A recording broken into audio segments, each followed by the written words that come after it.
우리 다 함께 사도신경으로 우리의 신앙을 고백드리시면서 1월 24일 월요일 아침 예배를 우리 하나님 앞에 올려드립니다. 나는 전능하신 아버지 하나님, 천지의 창조주를 믿습니다. 나는 그의 유일하신 아들, 우리 주 예수 그리스도를 믿습니다.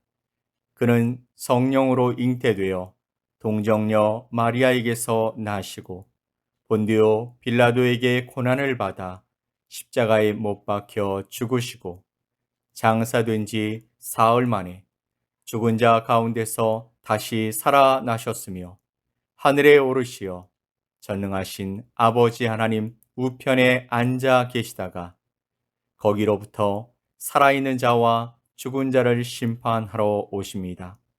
나는 성령을 믿으며 거룩한 공교회와 성도의 교제와 죄를 용서받는 것과 몸의 부활과 영생을 믿습니다.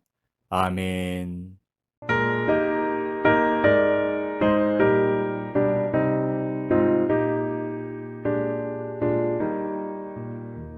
온 세상이 캄캄하여서 참 빛이 없었더니 그 빛나는 영광 나타나 온 세상 빛이었네. 영광의 주 영광의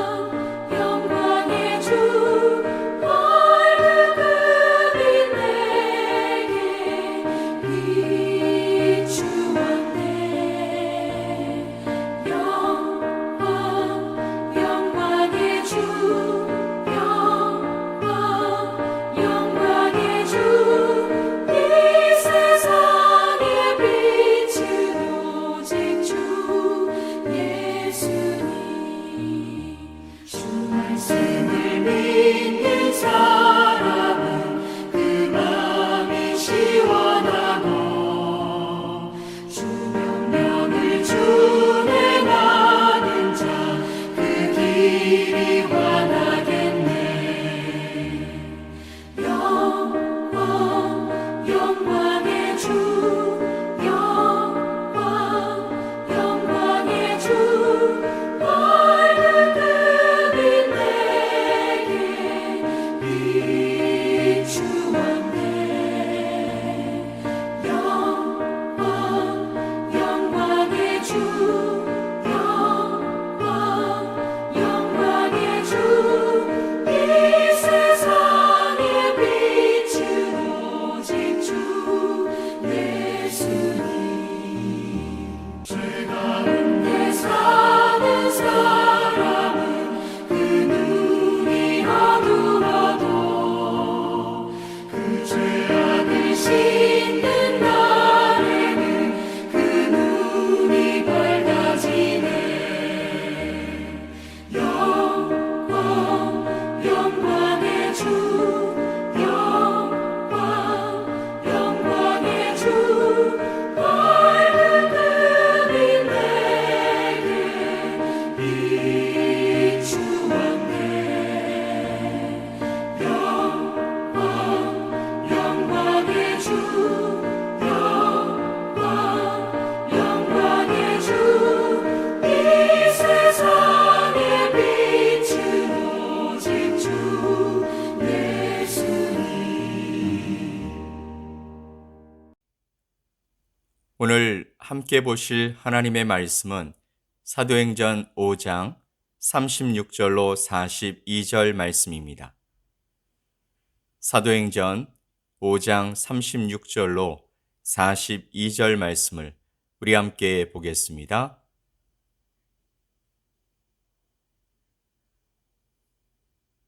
이전에 드다가 일어나 스스로 선전하매 사람이 약 400명이나 따르더니 그가 죽임을 당하매 따르던 모든 사람들이 흩어져 없어졌고 그 후 호적할 때에 갈릴리의 유다가 일어나 백성을 꾀어 따르게 하다가 그도 망한즉 따르던 모든 사람들이 흩어졌느니라.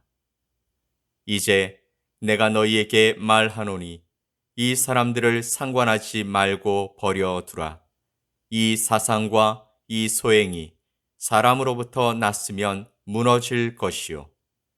만일 하나님께로부터 났으면 너희가 그들을 무너뜨릴 수 없겠고 도리어 하나님을 대적하는 자가 될까 하노라 하니, 그들이 옳게 여겨 사도들을 불러들여 채찍질하며 예수의 이름으로 말하는 것을 금하고 놓으니, 사도들은 그 이름을 위하여 능욕받는 일에 합당한 자로 여기심을 기뻐하면서 공회 앞을 떠나니라. 그들이 날마다 성전에 있든지 집에 있든지 예수는 그리스도라고 가르치기와 전도하기를 그치지 아니하니라. 아멘. 오늘 말씀은 사도들이 복음을 전파하면서 유대인들을 기독교로 개종시키니 바리새인들과 대제사장들이 화가 났습니다. 그도 그럴 것이 예루살렘 교회의 부흥의 속도가 상상 이상이었기 때문입니다. 33절 말씀을 보면 그들이 듣고 크게 노하여 사도들을 없이하고자 할세. 아멘.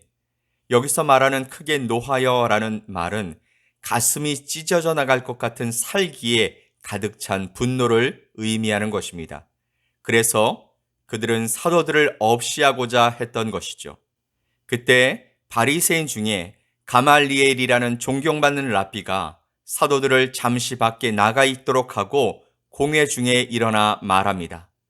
본문 35절로 37절 말씀을 보면 말하되 이스라엘 사람들아, 너희가 이 사람들에게 대하여 어떻게 하려는지 조심하라. 이전에 드다가 일어나 스스로 선전하매 사람이 약 400명이나 따르더니 그가 죽임을 당함에 따르던 모든 사람들이 흩어져 없어졌고, 그 후 호적할 때에 갈릴리의 유다가 일어나 백성을 꾀어 따르게 하다가 그도 망한즉 따르던 모든 사람들이 흩어졌느니라. 아멘. 가말리엘이 바리새인들에게 말하고 있는 것입니다. 너희가 이 사람들에 대하여 어떻게 하려는지 조심하라라는 것이죠. 이들의 분노를 잠재우기 위해서 드다라는 인물을 소개하고 있습니다. 드다라는 사람은 거짓 메시아로서 많은 사람을 미혹했던 인물이었습니다. 이 사람은 자신을 따르던 사람들을 요단강으로 인도하여 강을 갈라서 건너가게 해주겠다고 호언장담했던 사람입니다. 이 사람은 나중에 잡혀 목이 베어 죽었습니다. 그 이후에 그를 따르던 사람들이 흩어졌습니다. 또한 그 후에 호적할 때에 갈릴리의 유다라는 거짓 메시아가 일어나 백성들을 또 미혹시켰습니다. 그도 멸망함으로 따르던 모든 사람들이 다 같이 흩어졌습니다. 이 말씀은 현재 사도들이 전파하는 복음이 거짓이라면 스스로 망하게 될 것이라는 말씀인 것입니다. 가말리엘은 유대인들에게 명령합니다. 사도들을 죽이려고 마음에 품은 뜻을 함부로 행동에 옮기지 말라고요.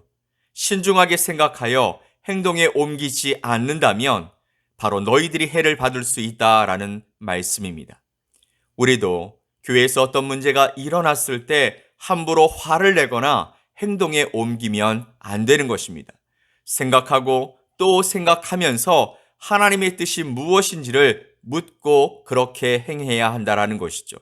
복음을 전파하는데 이것을 전하지 못하게 방해를 한다면 내가 도리어 하나님으로부터 해를 받을 수 있기 때문인 것입니다. 드다와 유다와 같은 거짓 메시아는 결국에는 망했기 때문입니다. 하나님으로부터 나오지 않는 것은 마지막에는 멸망을 받게 되어 있습니다. 38절로 39절 말씀을 보면 이제 내가 너희에게 말하노니 이 사람들을 상관하지 말고 버려두라. 이 사상과 이 소행이 사람으로부터 났으면 무너질 것이요 만일 하나님께로부터 났으면 너희가 그들을 무너뜨릴 수 없겠고 도리어 하나님을 대적하는 자가 될까 하노라 하니. 아멘. 가말리엘은 사도들을 상관하지 말고 내버려 두라고 말합니다. 그들의 사상과 복음을 전하는 행동이 사람으로부터 났으면 반드시 무너지게 될 것이고, 만일 하나님으로부터 왔으면 너희들이 무너뜨릴 수 없고 도리어 하나님을 대적하는 자가 될 수 있다라고 경고하는 것입니다. 가말리엘은 복음을 받아들인 사람은 아니었습니다. 바울의 스승으로서 유대인들로부터 존경받는 율법 학자였습니다. 그러나 사도들이 하는 행동과 말씀을 가르치는 것을 보니 거짓 메시아인 드다와는 전혀 다르다는 것을 알게 된 것입니다. 그랬기 때문에 바리새인들에게 사도들을 죽이지 못하게 했던 것이죠. 하나님의 뜻이 아니면 결국은 멸망당할 것이 확실하기 때문입니다. 우리는 복음을 전파할 때 두려워하지 않아도 됩니다. 복음은 하나님의 뜻에서 나온 것이기 때문이죠. 비복음은 인간으로부터 나왔기 때문에 그것은 멸망하겠지만, 십자가 복음은 하나님께로부터 나왔기 때문에 반드시 흥왕하게 되어 있습니다. 내가 복음을 가졌으면서도 복음을 전파하는 것을 두려워하거나 전하지 않는다면 해가 나에게 올 수밖에 없습니다. 복음을 전하는 것을 대적하여 싸우면 하나님과 싸우는 것이 되는 것입니다. 그렇다면 내가 받은 복음을 전하지 않는 것도 하나님과 대적하여 싸우는 것과 마찬가지인 것이죠. 40절 말씀을 보면 그들이 옳게 여겨 사도들을 불러들여 채찍질하며 예수의 이름으로 말하는 것을 금하고 놓으니 아멘. 유대인들은 가말리엘의 말을 듣고 수긍하기 시작했습니다. 사도들을 불러서 죽이지는 않고 채찍질하고 예수 그리스도의 이름으로 말하는 것을 금지시키고 놓아 주었던 것이죠. 사도들은 생명은 건졌지만 예수님처럼 채찍에 맞고 복음을 전하지 못하게 하는 명령을 받았던 것입니다. 우리도 복음을 전하다 보면 세상에서 예수 그리스도처럼 고난을 받을 때가 있습니다. 직장에서 그리스도 때문에 손해를 보아야 하고 억울함을 받을 때도 있을 것입니다. 또한 복음을 전하지 못하게 하는 명령을 받을 때도 있는 것입니다.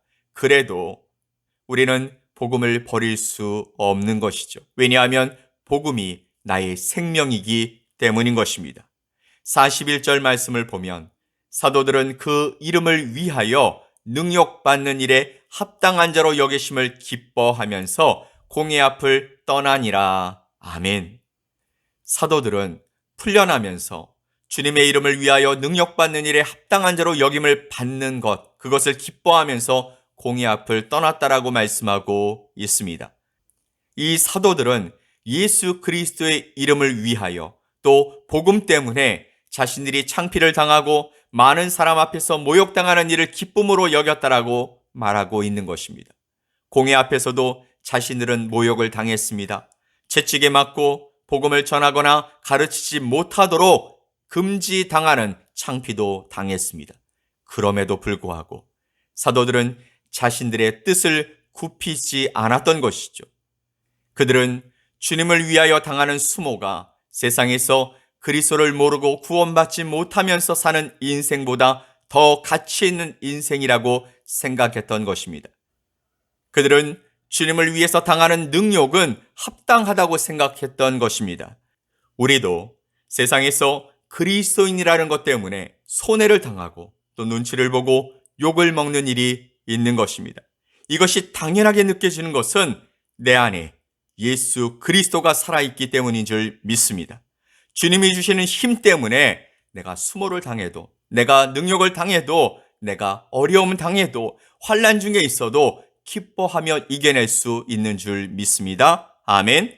자, 42절 말씀을 보면 그들이 날마다 성전에 있든지 집에 있든지 예수는 그리스도라고 가르치기와 전도하기를 그치지 아니하니라. 아멘.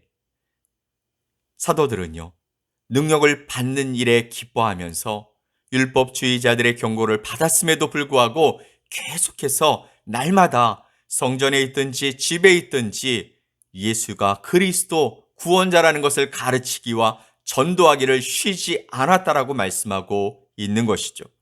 그들은 유대인들의 말에 아랑곳하지 않았고 계속해서 복음을 전하고 가르치는 데 열정을 내고 있었던 것입니다. 우리도 이 복음을 가지고 있습니다. 이 복음을 전하고 가르치는 것을 두려워하거나 부끄러워하거나 따르는 것을 망설이면 안 되는 이유가 바로 여기에 있는 것이죠. 예수 그리스도의 복음은 사람으로부터 나온 것이 아니라 하나님으로부터 나왔기 때문인 줄 믿습니다. 내가 복음을 부끄러워하면 세상 사람들은 내가 믿는 하나님을 믿고 싶어지지 않게 됩니다. 그러면 우리는 세상 사람들에게 전하지도 못할 하나님을 믿고 살아가는 존재가 되게 되는 것입니다. 그리고 내가 부끄러워하는 순간 하나님도 사람들 앞에서 나를 부끄러워하신다라고 말씀하고 있습니다. 내가 가지고 있는 복음은 확실한 것이죠. 그것은 분명한 것입니다. 예수 그리스도만 높이고 예수 그리스도만 전하고 예수 그리스도만 가르치면 되는 것입니다. 사도들도 쉬지 않고 복음을 전하고 가르친 것처럼 우리도 복음을 가르치고 전파하는데 쉬지 말아야 할 줄 믿습니다. 복음 때문에 어려움을 당하게 될지라도 그것이 오히려 나에게 기쁨이 되기 때문에 절대 포기할 수 없는 것입니다. 인간을 높이는 것이 아니라 하나님을 높이고 주 예수 그리스도를 높이는 것이기 때문인 줄 믿습니다. 이제부터 세상에 나아가 이 복음을 외치는 저와 여러분이 될 수 있기를 예수 그리스도 이름으로 간절히 축원드립니다. 아멘. 우리 함께 기도합시다. 하나님 아버지 감사합니다.